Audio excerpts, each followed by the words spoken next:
Shalom Bapak Ibu Saudara terkasih dan seluruh sahabat Amazing Ministry dimanapun Anda berada. Saudara, hari ini saudara kita bertemu kembali dalam cakap-cakap tentang Tuhan saudaraku dalam program Amazing Ministry ini saudara. Baiklah, sebelum kita mulai saudaraku untuk membicarakan firman Tuhan hari ini, saya perkenalkan diri saya dulu bahwasanya mungkin ini yang kedua kali saya diundang ke acara ini saudaraku ya. Jadi mungkin ini ada sebagian mungkin yang pertama kali saudara melihat saya. Nama saya Rita Sondang Siregar. Saudaraku, saya memiliki seorang putri dan suami saya adalah orang Maluku Utara, Indonesia Timur saudara. Shalom semua Indonesia Timur, khususnya Pulau Halmahera saudara ya. Yesus mengasihi kita, amin saudara. Baik, sebelum kita mulai mari kita bersehati, kita berdoa kepada Tuhan. Bapak yang terkasih, kami bersyukur buat malam hari ini Tuhan. Terima kasih buat kebaikan-Mu. Terima kasih buat situasi dan waktu ini Tuhan. Kami boleh berada di tempat ini dalam waktu ini Tuhan.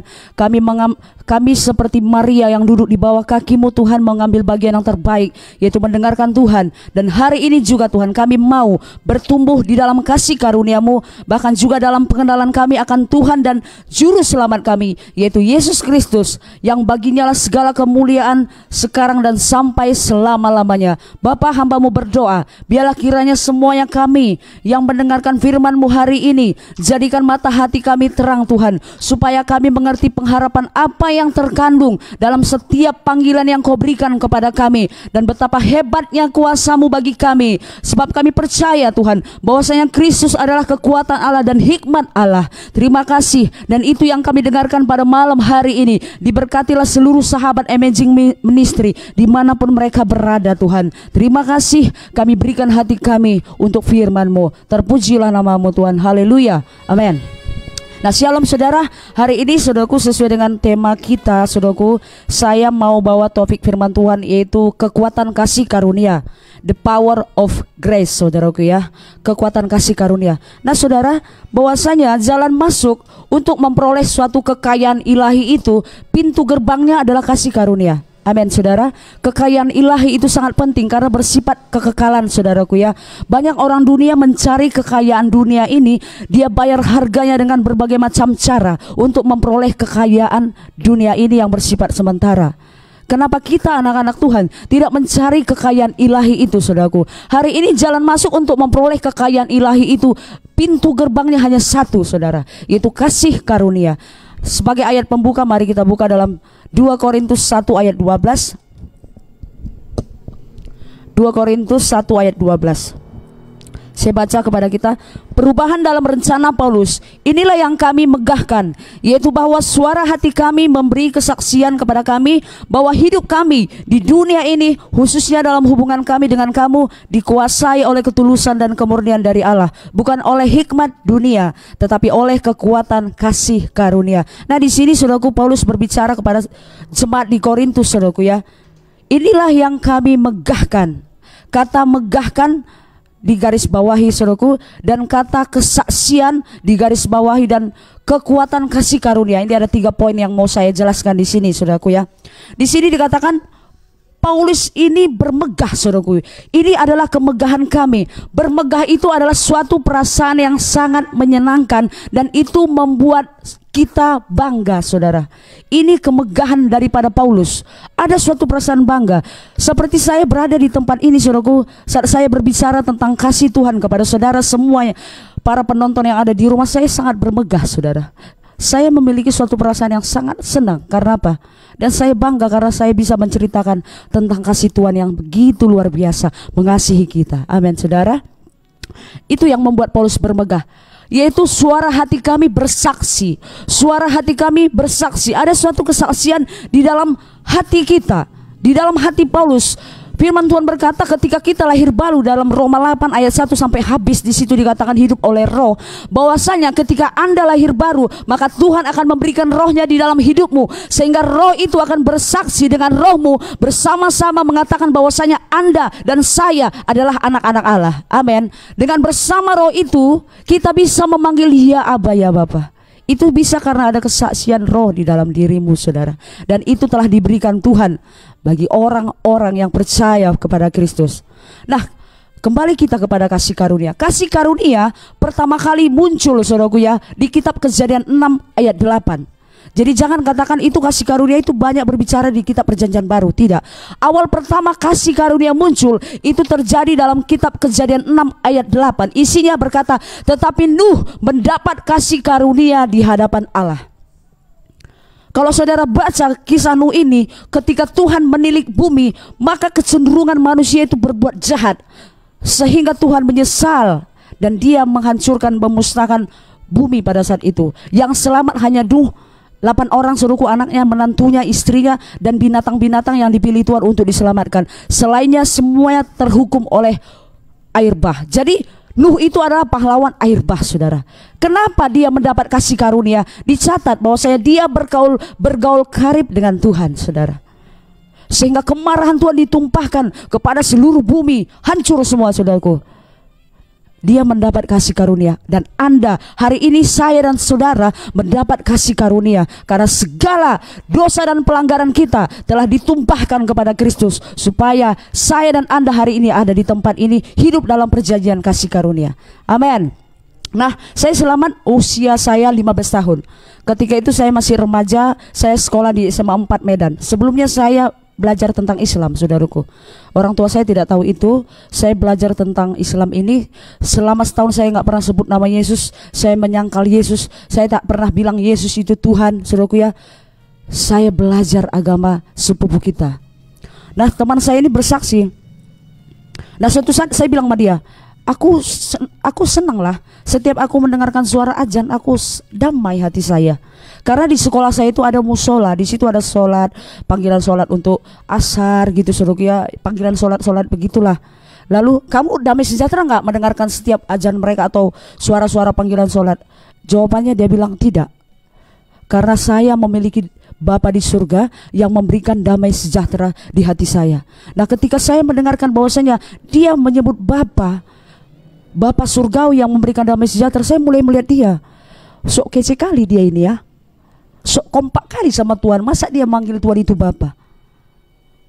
Akhirnya saudaraku ya, walaupun saya tidak menyukai dia, tapi saya suka dekat berada dengan dia. Rupanya saudaraku, dia berdoa kepada Tuhan, menyebut nama saya.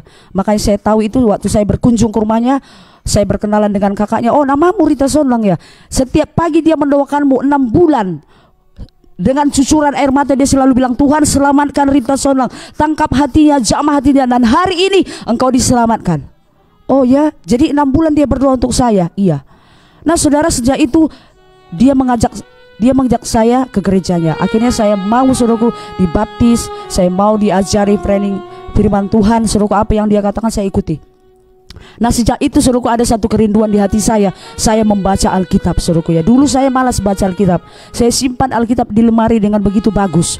Paling saya buka Alkitab waktu dulu pas mau lihat liturgi, pas mau liturgi menjelang Natal. Setelah itu tutup balik, saudaraku. Tetapi ketika saya lahir baru, saya mulai ada suatu kerinduan. Lalu saya baca dari kitab Kejadian sampai Wahyu. Nah pertama kali, saudaraku, ketika orang yang petobat baru, saudaraku, ketika saya membaca Perjanjian Lama, saya melihat untuk pertama kali di situ, saudaraku, saya bertanya-tanya di situ, karena apa arti penyembelihan hewan di sini? Apa arti kurban persembahan dan juga percikan darah? Kok ada diceritakan di sini korban hewan ya? Kok ada percikan darah? Saya tidak mengerti waktu itu, saudaraku. Sampai suatu saat Roh Kudus memberikan pengertian di hati saya, sehingga saya memahami arti daripada pencurahan darah. Bahwasanya saudaraku, tanpa pencurahan darah, saudaraku, tidak akan ada pengampunan dosa. Amin, saudaraku. Tanpa pencurahan darah, karena Tuhan itu Tuhan yang adil. Setiap pelanggaran, setiap dosa, ganjarannya adalah hukuman kekal. Dan harus ada satu orang yang membayar itu untuk saudara, dan Kristus melakukannya untuk saudara dan saya. Amin, saudaraku. Jadi di sini dikatakan, setelah saya mengerti tentang pencurahan darah itu, saya mulai menghargai darah, khususnya darah Yesus, saudaraku, terutama darah Yesus yang tercurah di kayu salib, saudaraku. Nah, Alkitab mengatakan, saudaraku, bahwasanya setelah Adam dan Hawa jatuh ke dalam dosa karena mereka memakan buah terlarang, buah pengetahuan yang baik dan yang jahat, saudaraku, maka Tuhan mengorbankan binatang, lalu mengambil kulitnya, lalu diberikan kepada Adam dan istrinya, lalu dikenakannya kepada mereka, saudara. Jadi pertama kali korban itu terjadi tepat di sana, saudaraku, di Taman Eden, saudaraku. Tuhan mengambil kulit binatang itu, dikorbankannya, ada pencurahan darah di situ untuk menutupi setiap pelanggaran-pelanggaran yang dilakukan oleh Adam dan Hawa, saudaraku. Jadi semua korban hewan dalam perjanjian lama itu adalah gambaran daripada Yesus Kristus. Substansi darah lembu sama darah kambing itu semuanya itu substansi darah Yesus yang telah tercurah di kayu salib. Amin, saudara.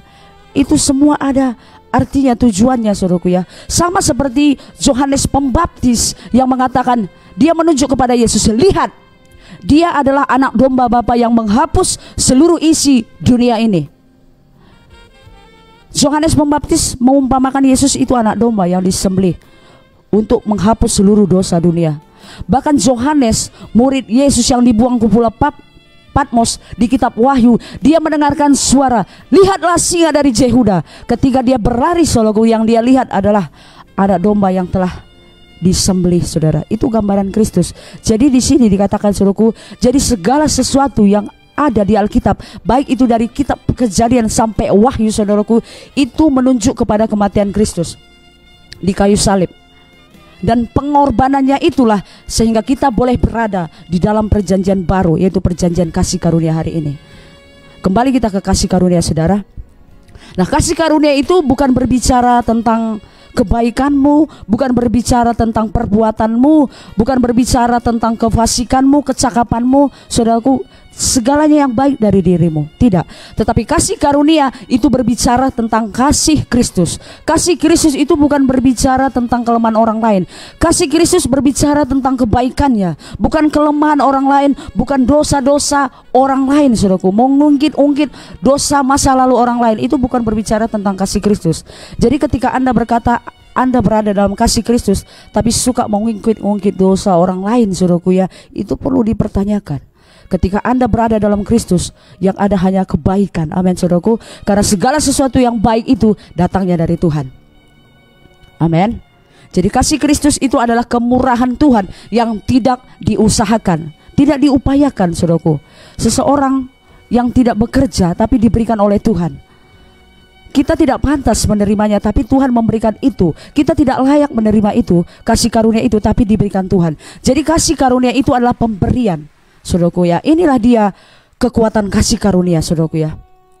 Jadi seperti lagu berkata, bukan karena kebaikanmu, bukan karena kecakapanmu, bukan karena kekayaanmu, kau dipilih, kau dipanggilnya. Bila engkau dapat, itu karenanya. Bila engkau punya semua daripadanya, semua karena anugerahnya Dia berikan kepada kita. Semua karena anugerah Tuhan. Amin, saudaraku. Semua pemberian Tuhan itu cuma-cuma. Nah, saudara, saya akan menjelaskan the power of grace ini, saudaraku. Kekuatan kasih karunia. Poin yang pertama, saudaraku, kasih karunia akan menjawab Anda pada saat Anda merasa paling tidak layak, saudara. Jadi ketika saudara merasa paling tidak layak, paling malang, paling berdosa, paling hina, saudaraku ya, tidak pantas, saudaraku ya, kasih karunia memberikan jawaban bahwasanya Anda dilayakkan, saudaraku. Bukan karena kebaikanmu, tapi karena kasih Tuhan. Nah, Paulus, saudaraku, disebut dalam Efesus 3 ayat 8, saudaraku. Saya baca dengan cepat, saudaraku. Efesus 3 ayat 8 dikatakan di sini, kepadaku yang paling hina di antara segala orang kudus telah dianugerahkan kasih karunia ini untuk memberitakan kepada orang-orang bukan Yahudi kekayaan Kristus yang tidak terduga itu. Kepadaku yang paling hina. Nah, Paulus di sini menggambarkan dirinya adalah orang yang paling hina, orang yang tidak pantas, saudaraku ya, di antara orang-orang kudus. Dia gambarkan dirinya itu, tetapi dia menerima kasih karunia untuk memberitakan berita kekayaan Kristus kepada orang-orang di luar Yahudi, kekayaan Kristus yang tidak terduga itu. Nah, saudara, semua kita tidak pantas, Tidak ada seorang pun yang benar. Firman Tuhan berkata semua manusia telah berdosa dan telah kehilangan kemuliaan Tuhan. Tidak ada yang benar, saudara. Tapi darah Kristus membenarkan saudara dan saya. Amin, saudaraku. Nah, jadi saudaraku, ketika kita berada di dalam Kristus dan ketika kita berada di dalam kebenarannya, saudaraku, maka Tuhan tidak akan pernah menahan embun kebaikannya. Tuhan akan mencurahkan kebaikannya kepada kita. Haleluya. Kebaikan Tuhan ketika kita berada di dalam kasih Kristus dan kebenarannya, Tuhan akan memberikan segala berkatnya kepada kita. Dia tidak akan tahan, saudaraku. Kenapa, saudaraku? Bahkan anak yang dikasihi, the darling of heaven, kesayangan surga, Tuhan berikan kepada saudara. Karena begitu besar kasih Allah akan dunia ini, sehingga Dia mengaruniakan anaknya yang tunggal, supaya setiap orang yang percaya kepada Dia tidak binasa, saudaraku. Dia berikan satu-satunya anak kesayangan Dia berikan kepada saudara. Apalagi berkat-berkat finansial yang lain, saudaraku. Nah, saudaraku, saya punya anak perempuan yang berusia 3 tahun. Namanya Jole, panggilan kecilnya. Sebenarnya nama aslinya Kenana Yedija. Nah, setiap hari ulang tahun kami rayakan ulang tahunnya. Bahkan dalam setahun bisa kami rayakan 2 kali. Karena dia orangnya sangat terobsesi dengan kue ulang tahun. Dia suka hembus-hembus lilin. Nah, saudaraku, di usianya yang 2 tahun, saudaraku ya, kemarin yang ke-3 tahun dia ulang tahun bulan 8. Nah, ulang tahun yang kedua, saudaraku ya, kami mau merayakan waktu itu, tapi saya tidak punya uang. Saya punya uang tapi ada kantong-kantong tersendiri kemana jurus uang itu dibuat. Khusus untuk merayakan ulang tahunnya saya tidak punya. Nah, pulang dari pasar, saudaraku, di dapur saya bilang sama Tuhan, Tuhan, seandainya hari ini ada orang yang memberikan aku uang 500.000, hari ini aku akan mengajak anakku Jole, karena hari ini ulang tahunnya Tuhan yang kedua. Aku akan pergi ke toko Mawar, lalu aku akan memberikan roti yang harga 150.000. Setelah itu saya akan ke Cia-Cia membeli pangsit goreng 10 bungkus. Dan aku akan membagi-bagikannya kepada kakak-kakaknya. Saya jelas berdoa waktu itu. Seandainya hari ini diberikan aku 500.000, saya bilang sama Tuhan. Setelah itu saya lanjutkan, saya masak. Tidak lama setelah itu handphone saya berbunyi. Halo, Shalom, apakah ini Bu Rita? Iya, saya. Ini siapa? Oh, ini Bu saya, disebut namanya, saya lupa. Ibu siapa? Saya, maaf ya Bu, saya udah lupa. Ini ibu dulu yang melayani saya 4 tahun yang lalu, Bu. Dia sebut alamat rumahnya. Otak saya mulai loading, suruhku. Tapi itu pun searching, siapa lah itu. Ada banyak jiwa yang saya pernah layani, tapi siapalah dia ya? Yang mana ya wajah ibu? Bisa ibu kirim ke WA, dikirimnya. Itu pun aku lupa. Oh, ini pernah saya layani. Iya Bu, boleh kita ketemu atau ibu datang ke rumah saya? Saya nggak bisa Bu, nanti malam saya ada acara. Kalau gitu kita pilih di tengah ya Bu. Kalau saya ke Pancur Batu terlalu jauh. Yaudah kita pilih di tengah, saya ngalah. Iya, kita ketemu di Sumber di CFC. Saya pakai baju batik ya Bu, katanya. Ya, oke, saya pakai baju hitam. Akhirnya saya datang, suruhku jam 3. Saya lihat dia nunggu-nunggu di pinggir jalan. Oh, pasti dia ini. Shalom Bu, shalom. Akhirnya long story short, artinya singkat cerita, suruhku, saya diajak masuk KFC, dikasih makan suruhku sama dia. Lalu dikeluarkannya amplop.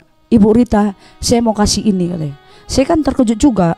Masa baru pertama kali, masih baru bertemu langsung dikasih amplop. Rasanya kurang afdol, suruhku, walaupun isinya itu pasti uang, suruhku ya. Ini apa Bu? Kenapa ibu kasih saya ini?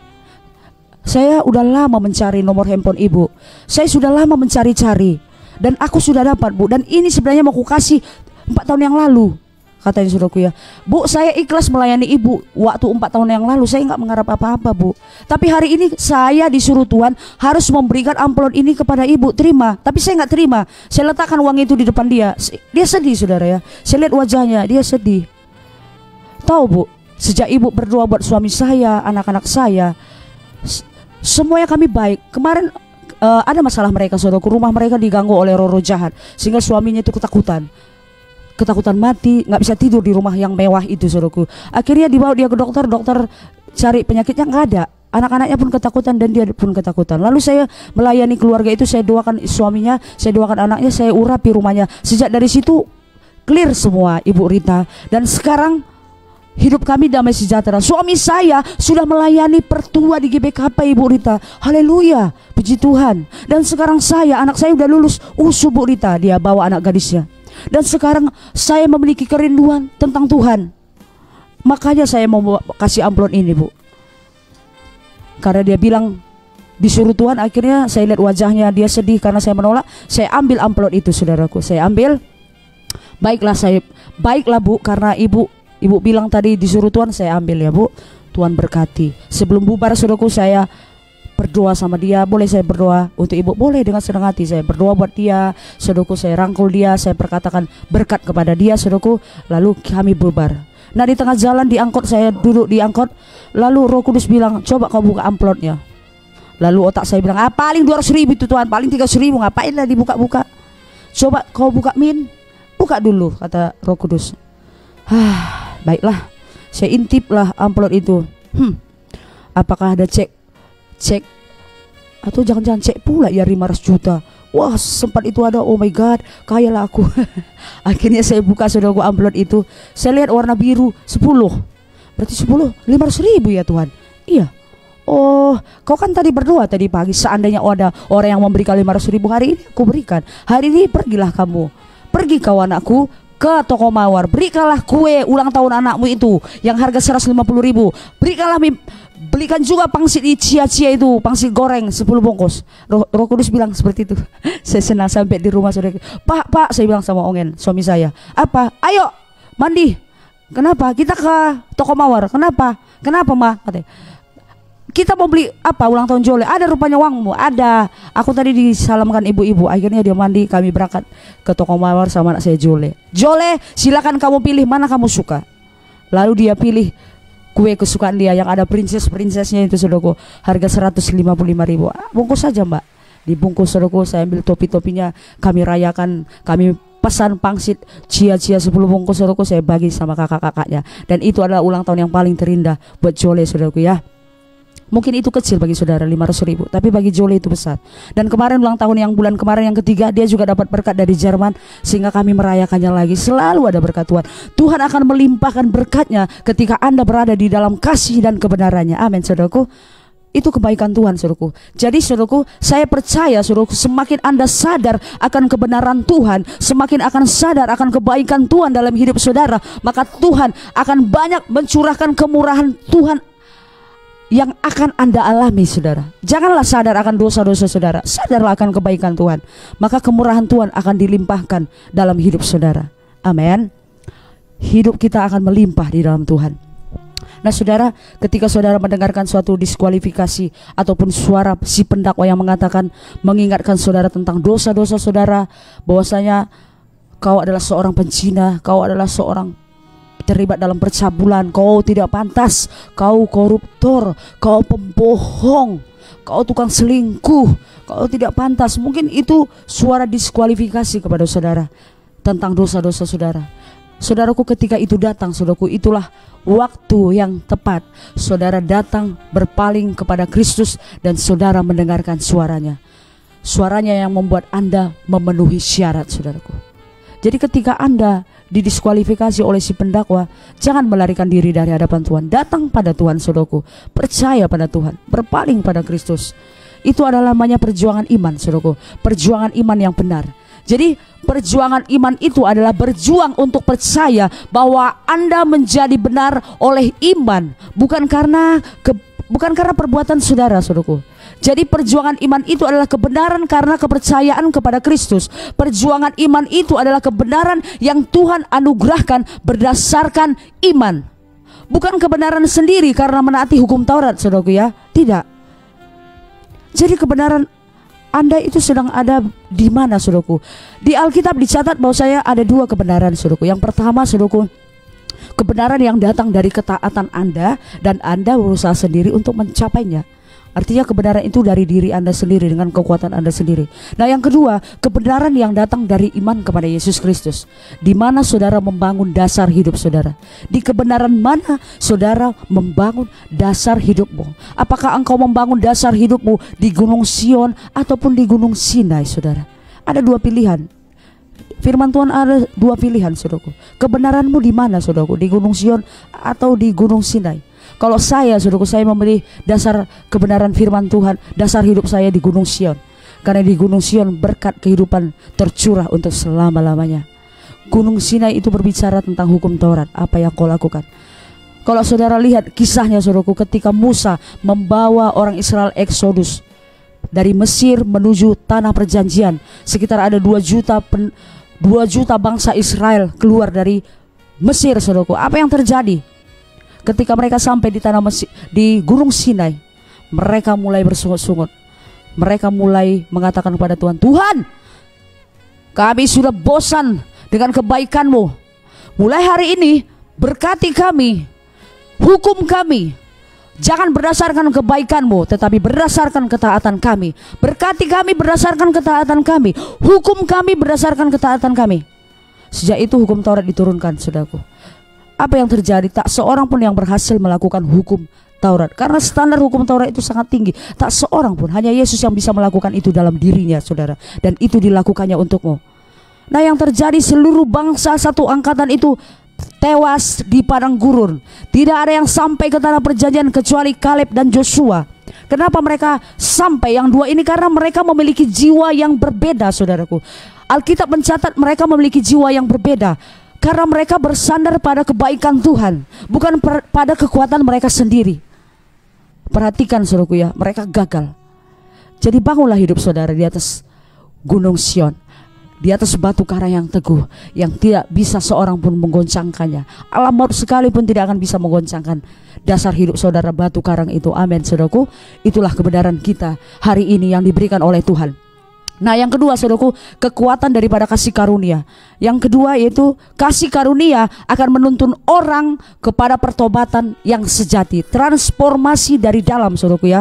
Artinya perbuatan yang jauh di dalam. Karena Injil yang sejati selalu menghasilkan damai sejahtera di dalam hati. Jadi kasih karunia akan menuntun orang pada pertobatan. Kasih karunia adalah sang guru. Sang guru yang mengajari Zakheus. Saudara tahu Zakheus dia adalah kepala pemungut cukai. Dia adalah orang kaya. Suatu kali dia mendengarkan cerita-cerita tentang Tuhan. Dia ingin bertemu dengan Kristus. Tapi karena dia pendek, saudaraku, dia berusaha masuk dalam kerumunan orang, tapi dia tidak berhasil melihat wajah Yesus. Akhirnya, saudaraku, dia lihat, oh, di sana ada pohon. Pasti nanti Yesus lihat pohon itu. Akhirnya dia berlari duluan dari kerumunan itu, saudaraku. Apakah itu kebetulan ada pohon itu secara kebetulan ada di situ? Tidak. Setiap hari-hari kita sudah dirancang oleh Tuhan. Saya percaya, saudaraku, sebelum saya diciptakan Tuhan, sebelum saya dijadikan Tuhan, ditempatkan Tuhan di bumi ini, hari ini, malam ini pasti saya sudah dirancang Tuhan. Hari ini disesuaikan Tuhan dengan saya, bahwa saya malam hari ini saya akan berbicara tentang kasih karunia dari tempat ini, saudara.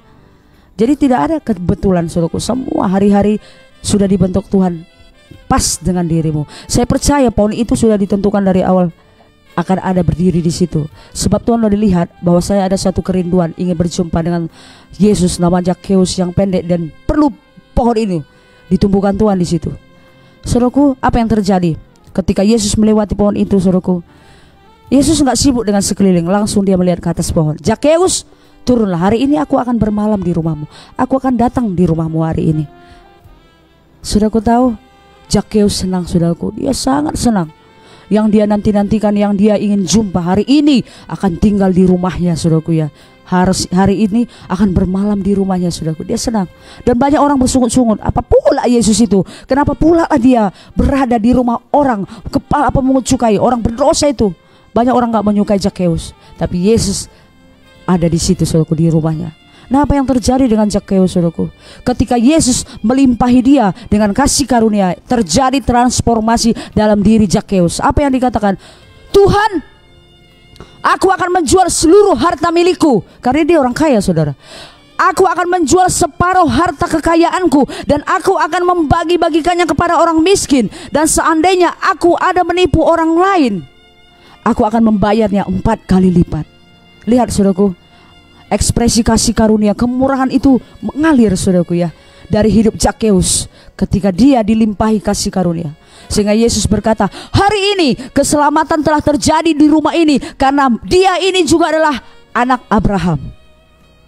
Amin, saudara. Ketika Anda dilimpahi kasih karunia, saudaraku, akan terjadi transformasi dari dalam, saudaraku. Haleluya. Jangan seperti pemuda orang kaya, dia berlari-lari ketika Yesus memasuki kota Jericho. Ada seorang laki-laki, orang kaya juga, saudaraku. Dia datang sama Kristus. Lalu dia bertelut. Dia berkata, "Guru, apa yang harus aku lakukan supaya aku memperoleh hidup yang kekal?"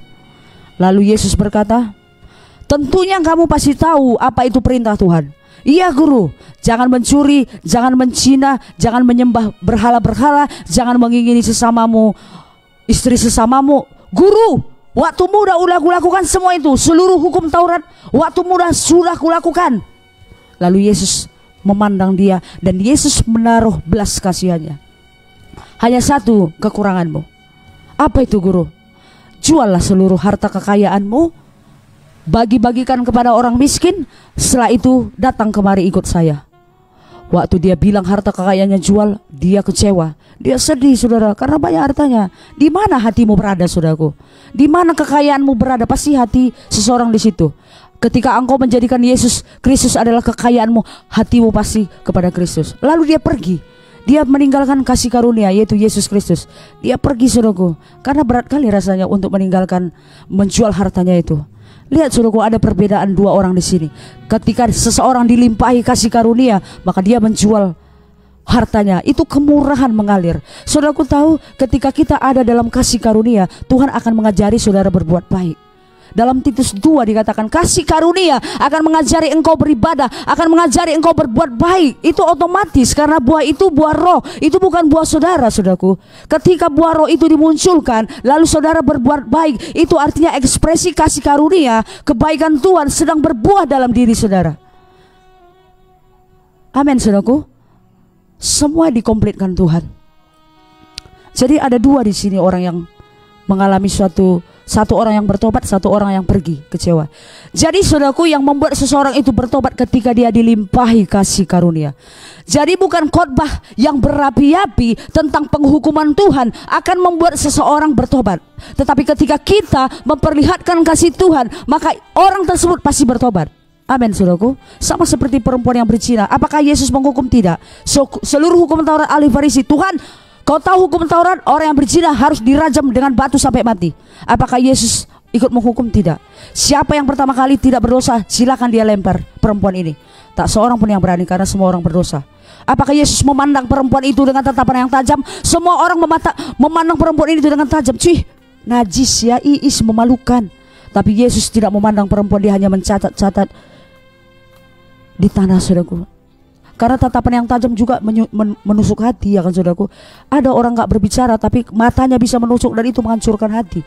Yesus gak lakukan itu. Sampai dia berkata, tidak adakah yang melemparimu? Tidak ada Tuhan. Aku juga tidak akan melemparimu. Seharusnya Yesus berhak memberikan penghukuman, tetapi Kristus tidak memberikan hukuman. Tapi Yesus berkata, pergilah dan jangan berbuat dosa. Tuhan memberikan kasih-Nya, sehingga dengan kasih yang diberikan oleh Kristus, itulah kekuatan si perempuan penzina itu berubah saudaraku. Dan kisahnya dicatat saudaraku ya. Jadi kasih karunia yang berlimpah-limpah, perlihatkan kasih Tuhan, itu yang membuat orang bertobat. Jangan sekali-sekali membawa neraka. Saya lihat ada pendeta suka kali bawa neraka. Bertobatlah, nanti kau masuk neraka. Saya dulu suka bawa neraka saudaraku. Waktu saya remaja, baru pertama kali lahir baru, saya bawa neraka kemana-mana. Saya semempat, namanya juga jiwa baru ya kan. Setiap aku pulang kampung, mak, apa? Ada orang sakit sini. Untuk apa kau mencari orang sakit? Setiap kau pulang liburan, orang sakit kau cari. Iya mak, siapa tahu dia mau. Mama tahu di luar Kristus semua mati binasa mak, neraka biar mama tahu. Jadi aku mau mendoakan mereka sebelum mereka mati neraka. Ada. Itu sianu itu sakit itu, bapak sianu itu disejarkan. Setiap liburan saya mendoakan orang sakit. Orang sakit ini jarang menolak Kristus. Bapak mau sembuh? Mau. Bapak kalau mau mati tahu kemana? Enggak tahu. Bapak mau ke surga? Mau. Jalannya ini saya terangkan. Mau bapak ke surga berdamai dengan Tuhan? Iya. Kalau besok pun bapak mati pasti ke surga pak. Dan ada juga gaya penginjilan saya zaman dulu. Kalau saya ingat itu saya malu sudah. Saya punya teman dan hari ini pun dia nggak mau bertobat. 25 tahun yang lalu saya bersaksi sama dia. Hei Pariban, kau itu perlu bertobat kau. Karena dia preman. Kenapa? Kau kalau nggak bertobat kau masuk neraka. Tahu kau neraka? Ngeri di sana. Ada ulat-ulat. Di kitab Wahyu dibilang ulat itu tahan api, dicongkelinya mata kau. Kalau kau nggak percaya sama Kristus, kau pasti mati kau nanti. Lihatlah, kau bertobatlah, jangan kau merokok. Saya bilang orang yang merokok itu masuk neraka. Saya bawa neraka saudaraku ya. Lalu apa jawabannya saudaraku? Apakah dia dengan senang hati? Ya, saya bertobat Rita. Dia tidak bilang gitu. Biarkanlah, bahkan bila perlu aku menjadi kayu api neraka itu. Bahkan aku akan bertemu dengan para artis. Dia sebut artis. Bahkan kau tahu apa yang akan kulakukan di neraka? Jual es. Saya bilang gini lagi, saya nggak mau kalah juga ya kan. Itu 25 tahun lalu saudaraku, saya nggak seperti itu gaya nginjil saya sekarang. Lalu saya bilang, kau mau ketemu artis nggak akan sempat bro. Kenapa? Artisnya udah botak duluan. Jadi kau nggak kenal mana Meriam Belina, mana si itu udah botak duluan. Yang ada di sana ada ratapan dan kertak gigi. Kau tahu kertak gigi? Gigimu itu udah hitam. Kesakitan kau. Coba kau bakar dulu tanganmu dengan lilin. Enak kau rasa. Neraka lebih parah dari itu. Saya takuti dia sudah. Esmu itu nggak laku, belum sampai ke neraka nanti esmu itu udah cair. Sampai hari ini dia nggak bertobat. Kenapa? Karena salah saya memberitakan Injil. Saya bawa neraka. Hari ini saudaraku anak-anak Tuhan, jangan bawa neraka. Orang udah bosan ngancam-ngancam ya kan. Perlihatkan aja kasih Tuhan. Kau dikasihi. Ketika dia jatuh, jangan lagi kita hakimi. Oh, kau memang tidak pantas. Jangan saudara. Kau dikasihi. Sekalipun kau jatuh, kau tidak akan tergeletak sebab Tuhan mengasihimu. Tuhan memberi pengampunan untukmu. Kau sakit bukan karena dosamu, tapi mari Tuhan akan menyembuhkan. Yesus itu Jehovah Rafa untukmu. Kau miskin bukan karena dosamu. Mari datang sama Tuhan, hidupmu akan diberkati. Ceritakan kebaikan Tuhan saudara. Itu akan membuat orang suka. Amin saudaraku. Nah saudaraku, dulu saya ikut penginjilan orang Filipina saudaraku, penginjilan pedalaman saudaraku ya. Ketika itu saya disponsori oleh gereja baptis dari Filipina saudaraku. Kami menginjil dari Jakarta, kami penginjilan kami suku-suku pedalaman saudaraku ya, yang nggak mau pendeta ke situ, yang nggak mau gereja ke situ, kami masuki. Nah ketika kami memasuki suku pedalaman ini, kami hanya bisa jalan kaki karena sepeda motor, mobil nggak bisa masuk. Mereka tinggal di tengah-tengah hutan. Paling yang bisa kami jangkau naik pompong. Tahu perahu kecil itu, kami harus melewati sungai-sungai yang dalam. Nah waktu itu saya ingat di Pulau Mentawai suruhku, yang saya layani situ suku Mentawai pedalaman. Saya ada ketemu sama 4 kepala suku. Nah saudaraku, kami dikasih traktat. Dalam traktat itu kabar baik dan kabar buruk. Jadi kami tinggal selama sebulan sama suku itu. Suku itu nggak pakai baju suruhku. Mereka hanya menutupi alat kelaminnya suruhku ya. Dan tahu kau saudara, seksi-seksi. Waktu itu saya merasa, masa laki-laki cuma nutupi. Saya merasa, saya ini berada di tempat yang salah ini Tuhan. Ngapain pula lah aku di tempat ini Tuhan. Bawa-bawa tombak segala macam. Setiap ketemu sama mereka, halo Ita, kita bersaudara. Kenapa? Karena nggak bisa sembarangan. Makanan mereka nggak ada beras, yang ada sagu. Babi-babi hutan itu yang mereka makan, dan itu saya harus tinggal sama mereka. Saya bawa real good dari Jakarta. Mereka heran. Aku pun nggak ngerti bahasanya. Mereka minta harus ada guide kami ya kan. Rupanya di situ barter, nggak ada uang berlaku di kau kasih 100.000 campak-campakan. Dia nggak tahu itu. Jadi waktu itu saya bawa real good saudaraku ya. Saya kasih. Baru dikasihnya saya, kupikir pula lah lemang saudaraku, karena udah lapar kali lah aku perjalanan 6 jam pompong itu lewati badai. Saya nggak tahu pula berenang. Kalau waktu itu tenggelam di sungai, saya duluan paling mati. Tapi saya bilang, Tuhan janganlah mati aku tenggelam ya, nggak terhormat kali lah Tuhan. Biarlah aku mati di tombak gara-gara memberitakan Injil mau. Tapi kalau mati tenggelam saya tidak ikhlas. Saya yang tidak tahu berenang, yang lainnya berenang saudaraku. Nggak ada pun parasut kami waktu itu apa itu saudaraku. Kami berani beritakan Injil ke Pulau Mentawai. Nah saudara, semua laki-lakinya rambutnya panjang, gak ada yang pendek, panjang segini. Keritingnya keriting mengembang kayak rambut saya. Keriting tiada maaf saya bilang. Dan semuanya pakai tato. Wah, tapi tatonya bukan tato bunga mawar atau naga atau misalnya apa itu namanya saudaraku, ular, nggak ada. Tato mereka dari ujung kepala sampai ujung kulit, garis-garis. Perempuan sama orang tua, laki-laki semua pakai tato saudaraku ya. Lalu saya lihat, itu apa? Saya bilang, Teteo, itu apa? Itu tato. Bagaimana bikinnya itu? Ada caranya. Mereka bikin dari kulit. Nah saudaraku, saya lihat mereka, saya mulai memberitakan Injil. Saya ingat ada 105 saya beritakan Injil face to face sama mereka. Lalu saya bilang sama penterjemah saya, bilang dulu sama dia, saya adalah penginjil dari Jakarta, saya datang memberitakan Injil. Aku mau bawa kabar baik 2, kabar baik dan kabar buruk. Silakan kamu pilih kabar mana. Terjemahkannya Pulau Mentawai dengan bahasa Mentawai. Tahu saudaraku, dari 105 semua orang ingin mendengarkan kabar baik. Lalu saya ceritakan kabar baik Yesus mengasihi mereka. Kenal Yesus Teteo? Siapa Yesus itu? Akhirnya saya terangkan lagi. Lebih terkenal lah Yesus itu dari sagu, karena mereka menyembah pohon-pohon saudaraku. Saya beritakan Injil sama mereka saudaraku ya. Nah saudaraku, hanya satu yang saya ingat. Dia mau mendengarkan apa kabar buruk. Saya penasaran apa itu kabar buruk. Lalu saya ceritakan, ketika Teteo tidak percaya kepada Kristus, maka hidupmu akan binasa selama-lamanya. Saya ceritakan. saudaraku ya. Di situ saya dipenuhi oleh kasih Kristus. Saya beritakan Injil kepada mereka, saudaraku ya, dan mereka suka mendengarkan Injil, kabar baik, saudaraku. Jadi saudaraku, mari saudaraku beritakan kabar baik kepada jiwa-jiwa. Jangan saudaraku kabar buruk. Amin saudaraku. Dan di situ saya banyak dibentuk oleh Tuhan, saudaraku. Di situ hati saya dipenuhi oleh kasih Kristus, saudaraku. Dan banyak suku-suku itu yang tidak mengenal Kristus diselamatkan oleh Tuhan. Siang malam saya beritakan Injil, malam hari kami beribadah. Pagi sampai sore saya beritakan Injil dari rumah ke rumah, saudaraku ya.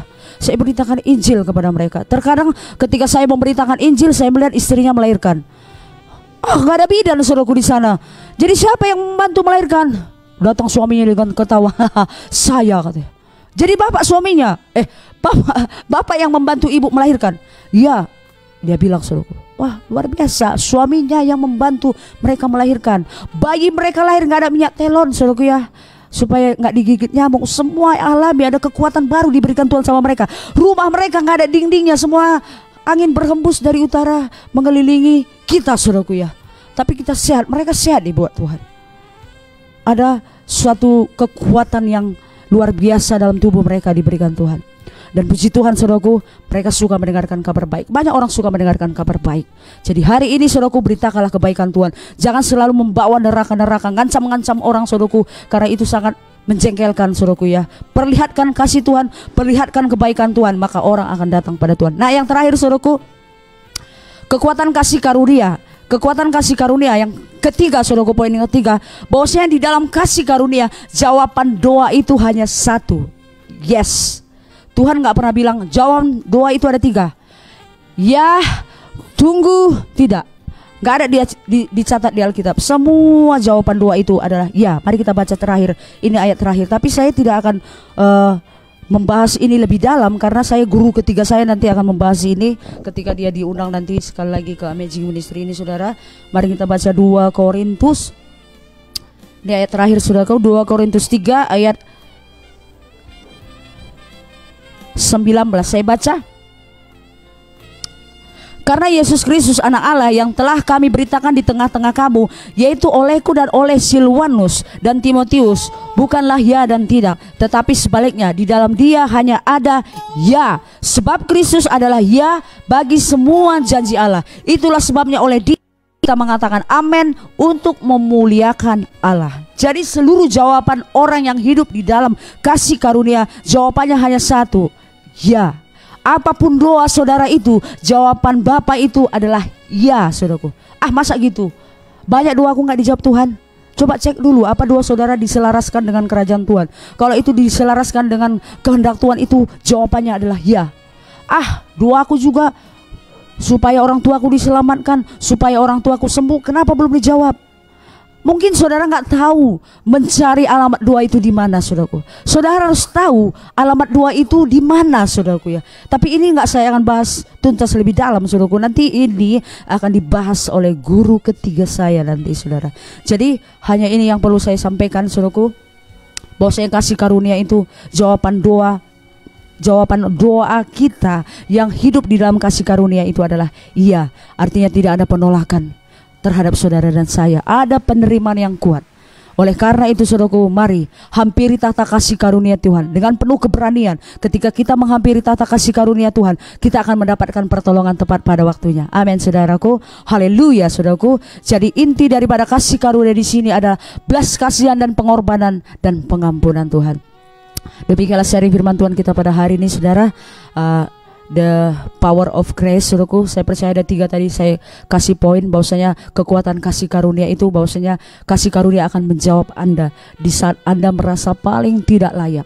Kasih karunia adalah jawabannya. Yang kedua, kasih karunia akan membawa saudara kepada pertobatan yang sejati.